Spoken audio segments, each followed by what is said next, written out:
Hello and welcome to episode 5 of the Ali Woods broadcast. I hope you're doing well. I hope you're looking after yourself. I'll tell you what, I'm recording on a Thursday morning. This is the earliest I've ever recorded one of these. So apologies if I may feel a bit tired, a bit lethargic. Hopefully not.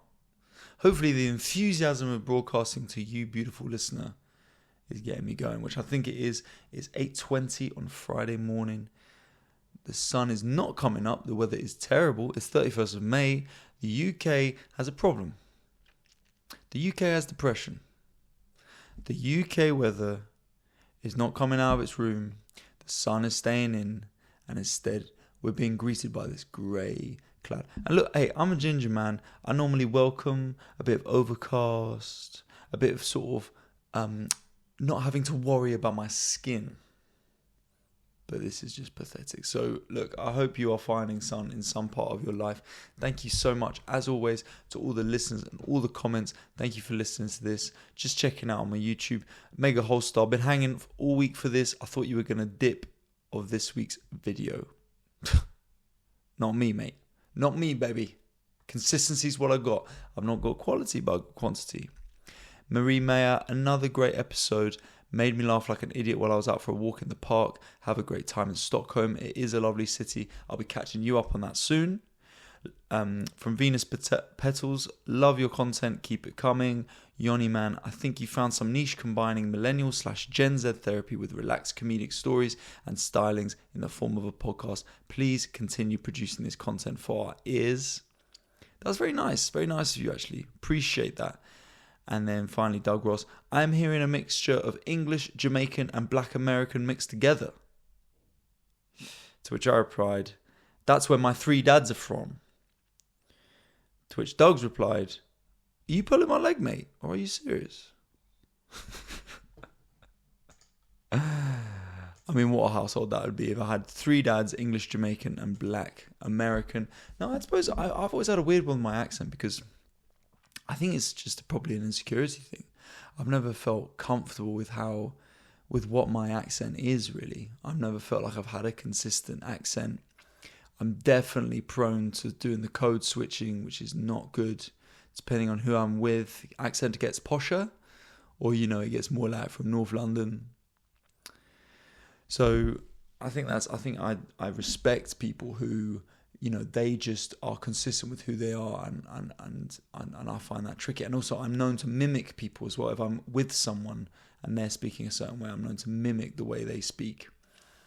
I think maybe part of it might be trying to hide a bit of middle classness. I could see that for sure. When I started doing comedy, when I was not out of uni, my first gigs, but my first ever gigs outside of uni, I'd do like a South London accent. Because I wanted to fit in more. I wanted people to think I was like a man of the people, like a Mickey Flanagan or something. And I just wanted to go on and be like, all right, everyone, how we doing? We good? And everyone would be like, oh, yeah, this is what we want from a comedian.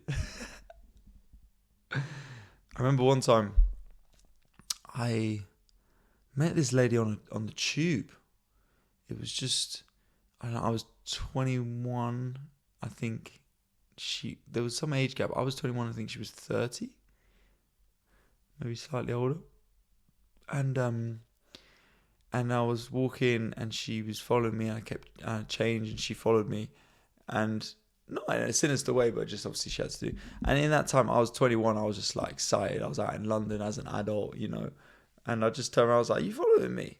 She sort of laughed and was like, "Oh, no, sorry about that." And then we just got chatting on the tube, and she came to a gig. And I remember she was just going, you're very different on stage. Only had the one meeting, no follow-up date. The gig was the date. It was a terrible gig as well. That was back in the days when I'd invite people to a gig.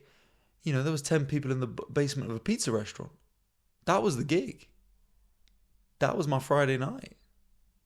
And I was like, babe, come watch me smash this pizza restaurant. Mate, you get some pizza as well. We'll get you some pizza, love. Don't worry about that. No. Dinner and a show. My treats. Oh yeah, I still live with my parents at this point. I remember she was quite free-spirited. I was we kissed at like the pub or something, and I said to her, like, are you worried about the age gap? She's like, doesn't bother me. Does it bother you? I was like, nah, man, that's all good for me. I felt cool. I was used to, I love dating an older lady. And, but she was trying to get me to come to 5 Rhythms. And if you've seen Peep Show, then that was basically like Rainbow Rhythms.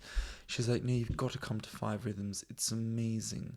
The way you just experience your spirituality. It's unreal. It's incredible. And good for her. Why not? Enjoy 5 Rhythms. Speaking of which, I've had a pretty free-spirited weekend, not going to lie, since I caught up with you guys. Oh my giddy gosh, what's it been? It's been 9 days. Bit of a gap, more than usual.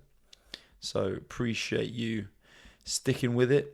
But I've had some good times, not going to lie. Been good.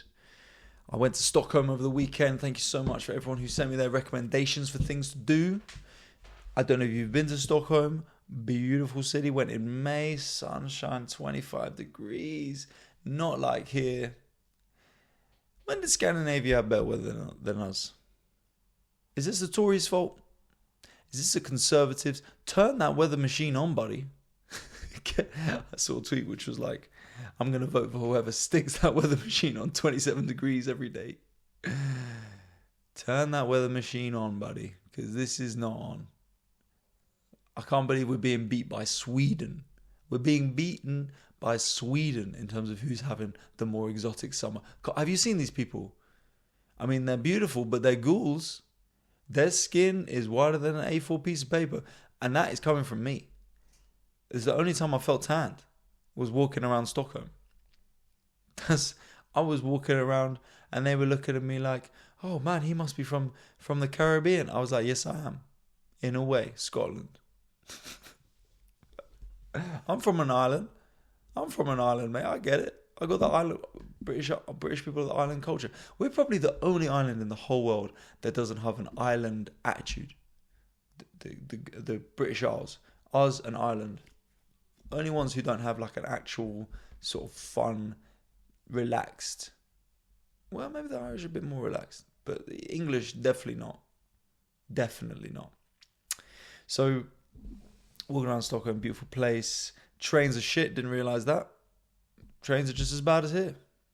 It was quite confident. Felt like I was home. Flight all good, and then went to the Airbnb, man. I mean, so what I got told by other comics who'd gigged out in Scandinavia was that, you know, the Scandies, tough crowd. Their lives are great. They're rich. They're beautiful. They sit there and they watch you. They watch you. And if you're on the YouTube, I'm doing the Scandi face. They watch you. And then they don't laugh. You come off, you go, God, that was awful. And then they come up to you and they go, that was very funny. That's their deal. They don't laugh in the moment. They don't express emotions. But they said, that was very funny. And then you say on your way. But you know what? I'm chatting to this guy at the Airbnb. I'm saying hi to him. I feel like we're getting on okay. I feel like maybe he's got a sense of humor. He's telling me about the air conditioning that they've got there. He's saying, oh, this. Yeah, he's saying. By the way, I haven't asked him about the air conditioning, but he's proud. He's a proud man. He's going, you keep the door closed, and then after an hour, completely new air. Cool. That's amazing. I said, and so what I said was magic. And he went, no, it is not magic. There is a machine.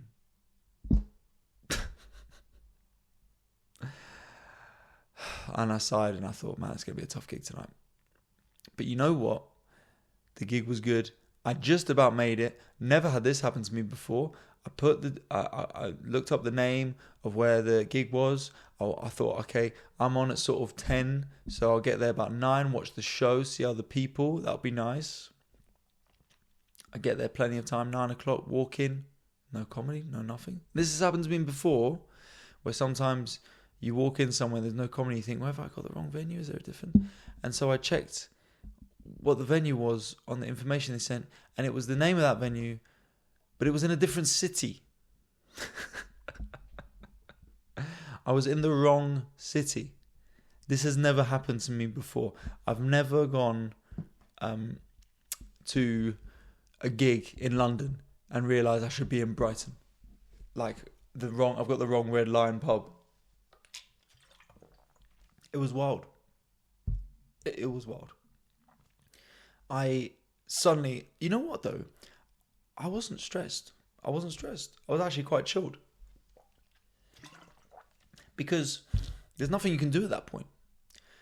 So all I did was I just looked up the quickest way to get there, but it was a train, and I was just like, right, I'm just going to get a train to this city, and I'll get there. I think I was get there about 10:35, and I was like, dude, is it possible? And he's like, not really. And then he went, oh yeah, actually, it's okay, because he thought the show started at 8 and not 9. So he was like, I think it should be fine, but just, get here as quick as possible. So I was just standing on this train, just like, all right, I'll get there when I get there. I've just got to go to a different city. How am I in a different city? How useless am I? This is, by the way, that I went to a very academic school. I got excellent results, which I bring up at any opportunity, okay? But this is what our school is like. Very academic, we got excellent results, very smart academically. No common sense. Don't look at the detail. Do you know, they say that men are more likely to give up on finding something. You know, they're like, oh, can you get the mop? And it's like, oh, this mop's not here. Because they'll just believe it's not there. That's me. I just feel like they give me all the information and then I'll just go, I'll deal with it. I know better than actually the information that I've been given. So I'm just standing on the train, bump into two people who actually come to the show tomorrow. They're like, oh, we're coming to your show tomorrow. So I'm just chatting to them. They're telling me about the trains and stuff. It's quite chill. Went to the gig. Lovely. Went to the gig in time. I had plenty of time. Wasn't on for another 15 minutes. Went on about sort of 10:50, 10:45. Gorgeous. Uppsala. If you've ever been. That's the place. It was fun. So had a good time there. And then next day in Stockholm, it's the Manchester Derby FA Cup final, which I was very sad to miss actually, because my dad was there. We'd got tickets, and I couldn't go with him because I had this Stockholm in the diary. I think there's sometimes when you're doing this, and I don't know if I've talked about this before, but when you're doing this pursuit, and this probably extends to anything you're like truly passionate about that you're trying to make it in, that's like quite like difficult to break through and make your job. There's times when you've got to ask yourself, do I want to be a comedian? And this is one of those times. I missed my friend's 30th, one of my best mates from school. I missed watching the FA Cup final with my dad, which is a shame, because he's 71, so I don't know how many he's got left.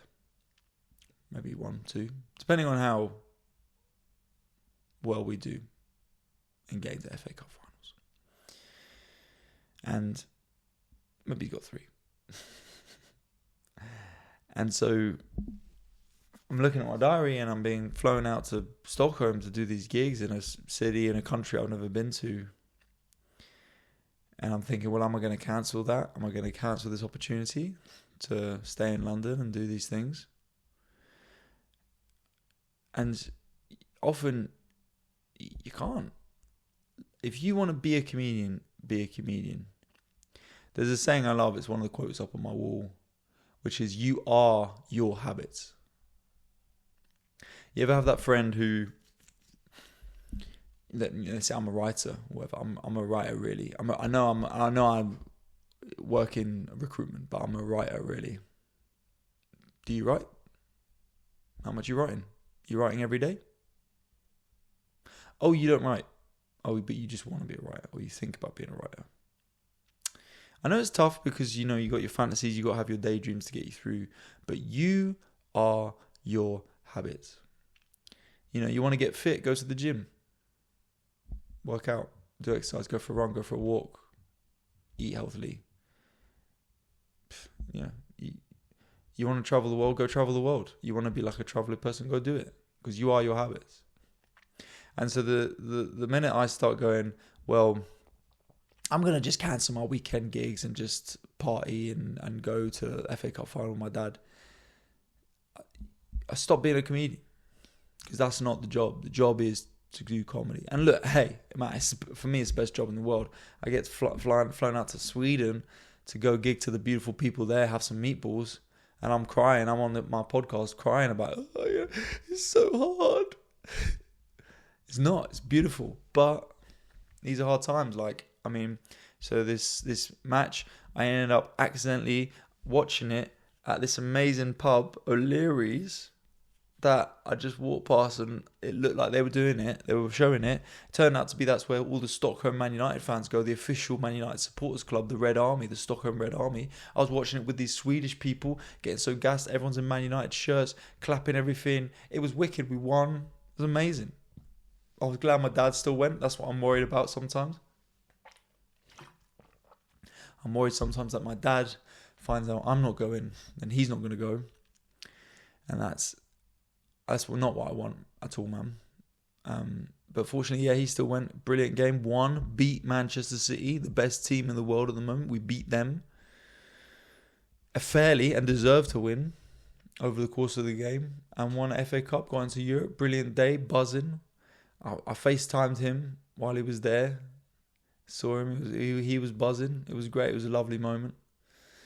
And, I went back out into the sun. I've had a couple pints, chatted to some people, and we'd won. It was gorgeous.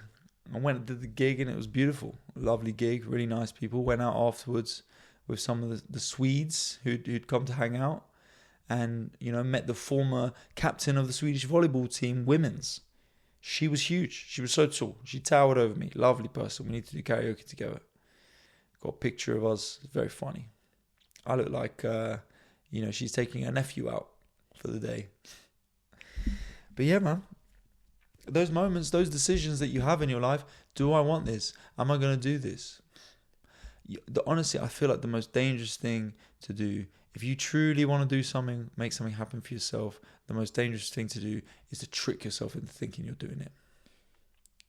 If you take anything away from this week's episode, and I don't think anyone takes anything away from any of these episodes, fair enough.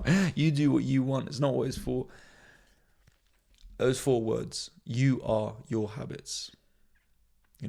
If you want to be treated right in the dating scene, if you're struggling to date, if you're not finding a partner or whatever, but you're not going on any dates, how's that going to happen?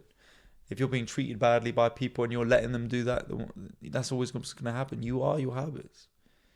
So be the person you want to be each day. Do the things you need to do. If you want to be a writer, be a writer. If you want to be a comedian, be a comedian. If you want to be a swimmer, be a swimmer. You got to do those things. Get back from Stockholm. I've had 2 hours sleep. 2 hours sleep. I get another couple hours on the plane. Get back into London. I've got to get ready because I'm going to this sexy rave. Straight in. Next night. Boom. It's incredible. I'm knackered, but I'm like, all right, you got to do it. I'm going with my friend. I'm going with the little group of us. Change into my outfit. My cheap Amazon Egyptian outfit. This is not Amazon as in Amazonian. This is, the little local store run on the line. I don't know if you've heard of it, Amazon. I'm getting changed in this. Got some eye makeup on. And as I said, I've said it in last week's episode, but I've been to one of these, really fun. And this time it was good. It was a good laugh. Met some cool people, had a good time. I was getting recognised, which was, I find that, I don't mind that at all. I'm very lucky to do what I do and have people like me for it. I'd say to people, if I wasn't ambitious, this is the perfect level of fame for me. This is perfect. You wouldn't have it any other way, because the only people who know me like me. I'm not a household name. I'm not a public figure. People don't need to have an opinion on me. People aren't going to be asked, did you see that from Ali Woods the other day? They only know me if they like me. So the only people I get coming up to me are people going, hey, oh my God, I recognize you. Oh, I follow you. Ali Woods. It's lovely. In the future, if I keep progressing the way I want to, then it's going to get worse, because people are going to come up to me and be like, mate, don't you do that film? That was shit. People are going to try and take you down. You get big enough, people try and take you down. I realised over the weekend I was getting trolled, by the way, by this landlord page. Some sketch I did last year. This is a sketch from last year. They were pulling up about how I was taking the piss out of landlords raising their rent so much.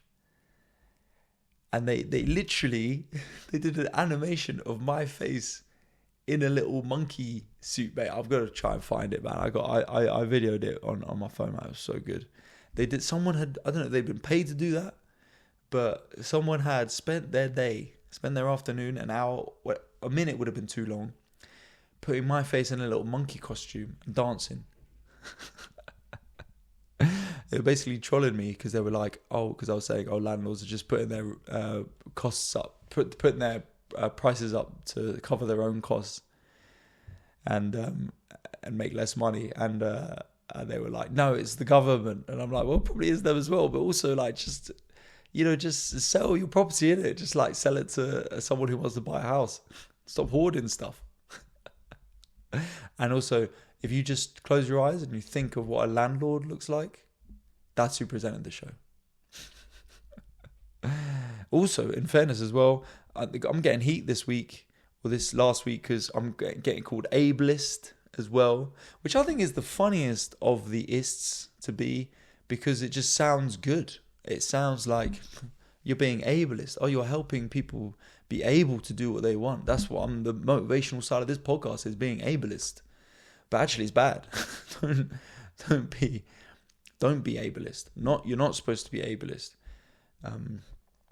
That's like calling someone who's a racist like an equalist, because they're making things unequal. So yeah, I did this sketch about how difficult it is talking to someone who doesn't ask questions. And my thinking with the sketch is basically, it was based off of someone that I talked to at my friend's party a couple of weeks ago.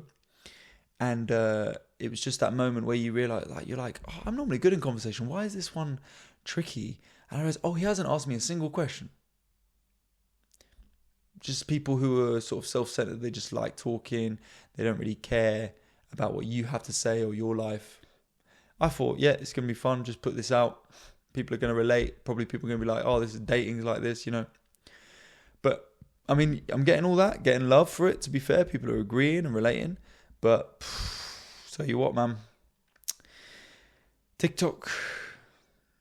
Some Twitter.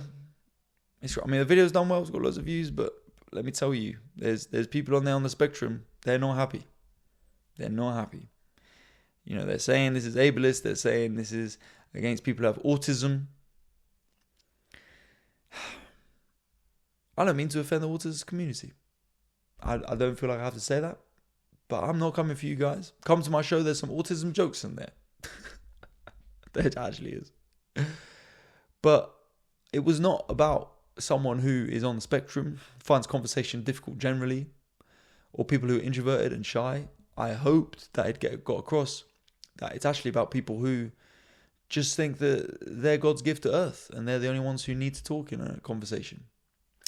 But no, apparently not. Apparently, it's getting people accusing, saying, I'm autistic, I'm very insecure about this. It's like, well, okay, that's fine. Fine for you. All I'll say is, you can still get yourself to ask questions in any walk of life. It's going to be difficult for different types of people. It is. But you can do it. It's not the hardest task in the world to ask questions. And so I'm sorry that this may make you feel bad. This silly sketch that's about 25 seconds long. But also, I will say, it was a bit funny for me to do a sketch about how people just like a conversation to be completely about them, and that to be taken over by people who are making it all about them. And there's nothing against that community, because it's not just that community, but it's just wild the amount of people who are like, I shouldn't have to ask any questions. Like, you're being nosy. I'm sort of like, well, maybe that's my problem. Maybe I've just got that golden retriever energy that in a conversation I like asking each other questions. But yeah, that's enough. With those ones, to be fair with those ones, like, obviously I don't want to make anyone feel bad. I don't want anyone to feel that way. People obviously not getting that it's a comedy sketch, I guess, and they're just thinking I'm just having a go. But you just got to roll with it. And at that point, it's one of those where I think it's like a Public Enemy lyric from one of their songs, which is like, a man don't say he a nice dude, he know he a nice dude. Something like that. I'm paraphrasing, getting that wrong. Nice guy, nice dude. But the point is, you've got it in your heart, be like, am I okay with this? And if I am, then it's all good. I mean, if I've posted stuff in the past where I've thought, well, this is a bit controversial, posted it, it's starting to get some hate or some people upset by it. And I go, you know what, I'm going to delete it. I actually didn't care that much about it. I don't want to hang my hat on this. But that one, I'm like, yeah, I do find it annoying when I'm talking to someone and they're not putting any effort in to ask about my life. I find that annoying. And it's different when you're talking to someone on the spectrum and you can understand that. But let me tell you, I've talked to people on the spectrum, got autistic people I know in my life, and they have made the effort, and I can tell it's hard, but they make the effort to ask the questions. But there's other people out there who are just think the world revolves around them, self-centered, and I'm coming for you. I'm coming for you because the world doesn't revolve around you, it revolves around me. So dealing with that. But anyway, yeah, so it's weird it's all getting recognized in these sort of forums as well, because I'm a bit like, look, hey, this is like a sexy rave. People are like, they got their boobs out, they're all dressed in like Egyptian stuff, they're topless, they're like wearing all this like kinky stuff, and I'm there, I'm like, I'm Mr. Ali Woods, smiley, relatable stuff often. Well, it's changed a bit, I think, with stuff I'm doing.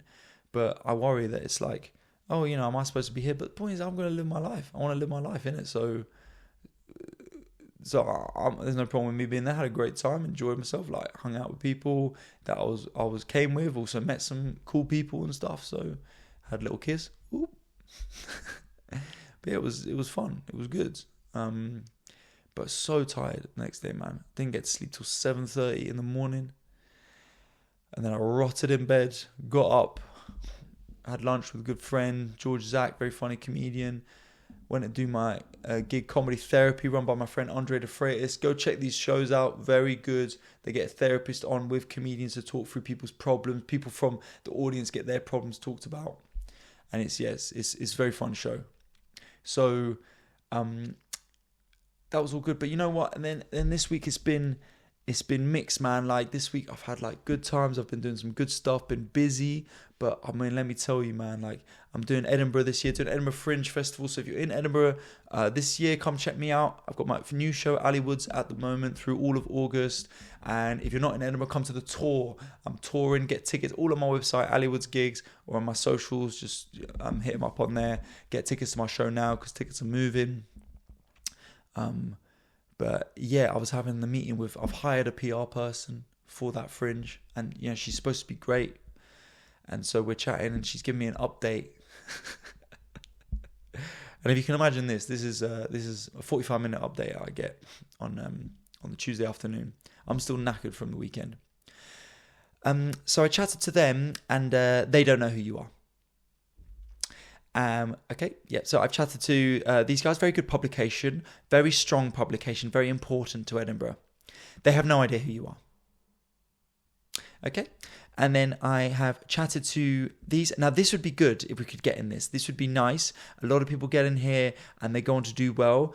Never heard of you. And I was running out of ways to respond to this. I was like, yep, okay. I didn't want to be like, great, good. They've never heard of you. So that's what I was dealing with, and it's like okay, I'm glad. I'm always prefer people be blunt and honest with me, but also you're the PR that I'm having to pay for, so I'm sort of like, I mean, your job is to get these people to know me, like, you know what I mean? Like that's like hiring a plumber to fix a leak, and they come round and they're like, mate, did you know your bathroom is really flooded? You're here to solve that. You're here to fix this issue. And I hate all that industry stuff. I really hate it, man. I'm running out of time here. I'm going to have to talk on another podcast about it. But the comedy industry, networking, schmoozing stuff, man, I hate it so much. But that's for another day. You guys, look, hey, man, it's been amazing. Honestly, the last episode of this on YouTube got the most views ever. It's growing. I can't believe it. Thank you so much. If you're listening to this, please come to a live show. I want to see you. I want to find out more about this community of people who listen to this. If there's anything in particular you want to talk to me about, then please let me know. I haven't been able this week to do other people's problems to look for them online, but on Instagram and stuff. But hopefully we'll do that. I know I've got to do the longer episodes for the Patreon. If you want to just support this podcast and help me out, then go to the Patreon. I always put the link in the description, and you can donate to the Patreon to just help support me while I do this, because at the moment obviously I'm doing all this for free. And also, if you want to just rate this, if you're listening, just rate it 5 stars on Spotify or iTunes or other Apple. iTunes, I even think, God, show my age. Apple Music, just chuck it on there. Give me 5 stars, because that stuff does all help. And yeah, if there's anything in particular you want to talk to me about, want me to talk about, just message me. But look, otherwise, you've been great. Remember that you are your habits, okay? Whatever you want to be, start being that thing right now. Start doing it. You are your habits, okay?